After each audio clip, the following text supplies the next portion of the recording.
équiper notre armée pour aller se battre contre les terroristes. Ok, ça c'est une première dimension.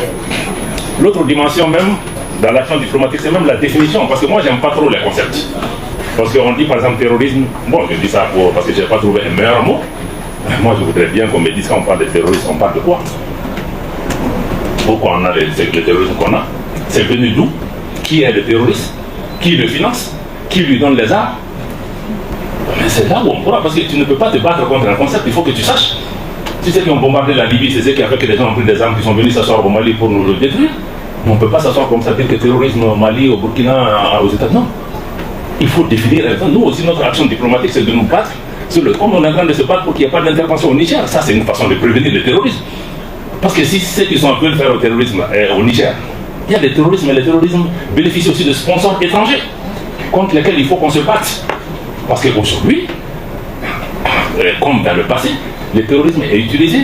Parce qu'il y a beaucoup de pays qui nous envahissaient autrefois avec leurs troupes. Aujourd'hui, ils n'ont pas besoin. Aujourd'hui, on finance des groupes, ils vont dans des pays, ils créent les désordres, ils créent la distraction pour qu'on ne puisse pas se développer, pour qu'on ne puisse pas exploiter nos ressources. Après, ils vont dire non, c'est les terroristes. C'est vous-même qui les avez créés. Donc, je crois que quand on parle de ça, l'action diplomatique, c'est un peu tout ça. Parce que même sur le plan extérieur, il faut qu'on se batte.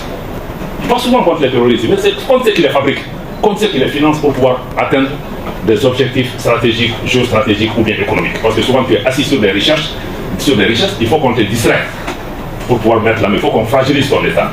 Donc, le terroriste, là, quand vous regardez, j'ai lu il y a quelques années un rapport du programme des Nations Unies qui a montré que nos jeunes gens qui sont embrigadés dans le groupe terroriste, plus de 75% le font pour des raisons économiques. C'est pas par doctrine. Vous regardez la plupart des terroristes, c'est dans le narcotrafic. Les terroristes dont nous parlons, mais les otages qu'on vient de libérer, il y a quelques mois, on a payé 15 millions de dollars pour financer, parce qu'on leur donne de l'argent à ces groupes terroristes qui vont encore acheter des armes, ils vont venir tuer plus que ces 2 ou 3 Européens qu'on a libérés.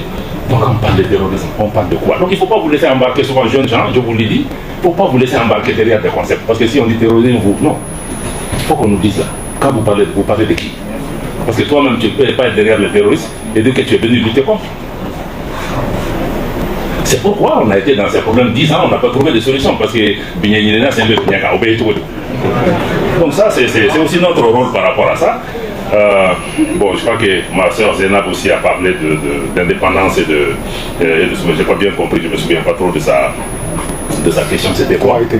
Comment c'était Non, ça c'est la fin. La CEDEAO, là, c'était vers la fin. Bon, je pense que Kouma a plus fait vraiment un commentaire pour savoir si nos problèmes, c'est les étrangers ou c'est nous. Moi, je crois que c'est les deux.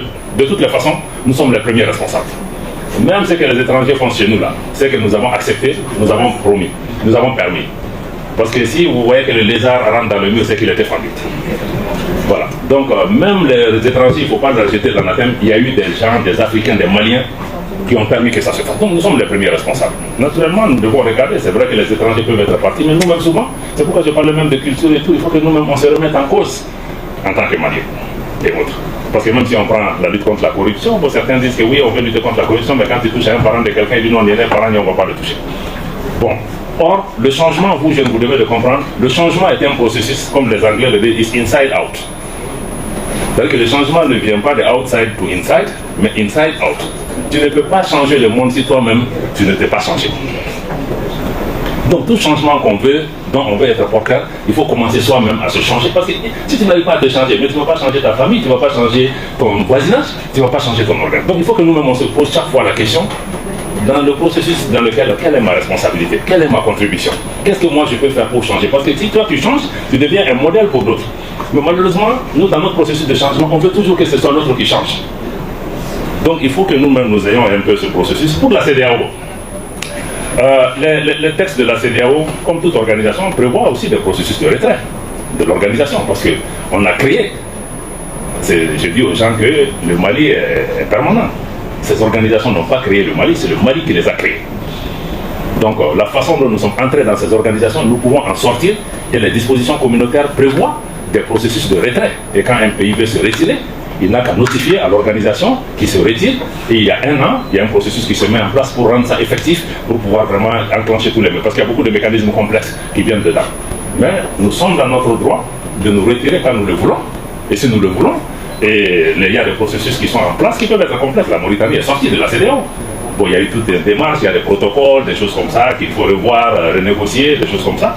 Mais si fondamentalement une organisation ne sert pas la cause pour laquelle elle est établie, et pire, elle devient une menace pour les populations qu'elle est censée protéger, parce que si vous voyez des sanctions même contre les populations du Niger, mais ces organisations sont créées pour servir nos populations.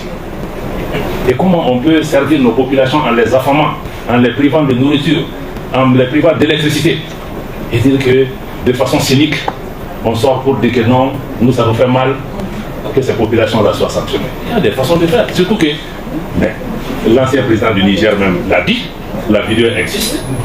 La fermeture des frontières, le Mali n'existe dans aucun protocole de la CEDEAO. Je défie quelques juristes que ce soit de m'amener un document de la CEDEAO qui, sur le plan juridique, a prévu la fermeture des frontières des pays. Ça n'existe pas.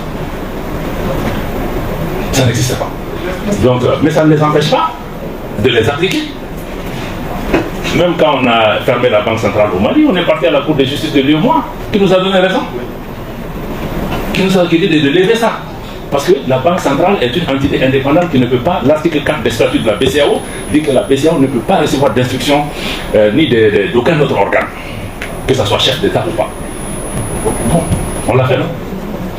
Pourtant, c'est notre institut d'émission. Ça veut dire que tu as pris ta souveraineté pour donner à une institution monétaire qui est devenue une arme que d'autres puissances utilisent pour pouvoir t'abattre. Est-ce que ça c'est acceptable? Bon. Parce que ces organisations sont bâties sur des textes. À partir du moment où on a des organisations qui elles-mêmes non seulement n'appliquent pas leurs textes, mais deviennent des instruments entre les mains d'autres, mais à un moment il faut mettre le là. Nous n'allons pas nous asseoir en spectateurs pour regarder ça. Nos pays sont éternels, nos populations sont éternelles. Nous pouvons survivre à ces organisations, à défaut de réussir à les transformer pour qu'elles soient des organisations des peuples et non des organisations des chefs d'État ou d'État, simplement. Donc c'est ce que je voulais dire sur la CEDEAO.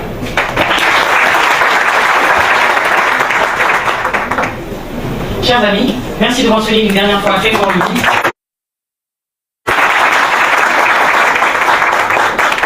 Alors, le programme tendant vers sa fin. Son Excellence, Monsieur le Ministre, la Coordination nationale des clubs Rotaract et Intérêt du Mali a bien voulu vous faire un petit cadeau. Donc, si vous voulez bien...